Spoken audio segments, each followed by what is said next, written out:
ब्रह्ममुरारिसुरार्चितलिङ्गं निर्मलभासितशोभितलिङ्गम् जन्मज दुःखविनाशकलिङ्गं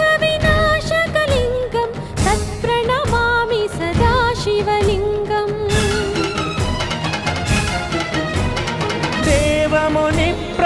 देवमुनिप्रवरार्चितलिङ्गं कामदहनकरुणाकरलिङ्गम् रावणदर्पविनाशकलिङ्गं तत्प्रणमामि सदा शिवलिङ्गम् सर्वसुगन्धसुलेपितलिङ्गं बुद्धिविवर्धनकारणलिङ्गम्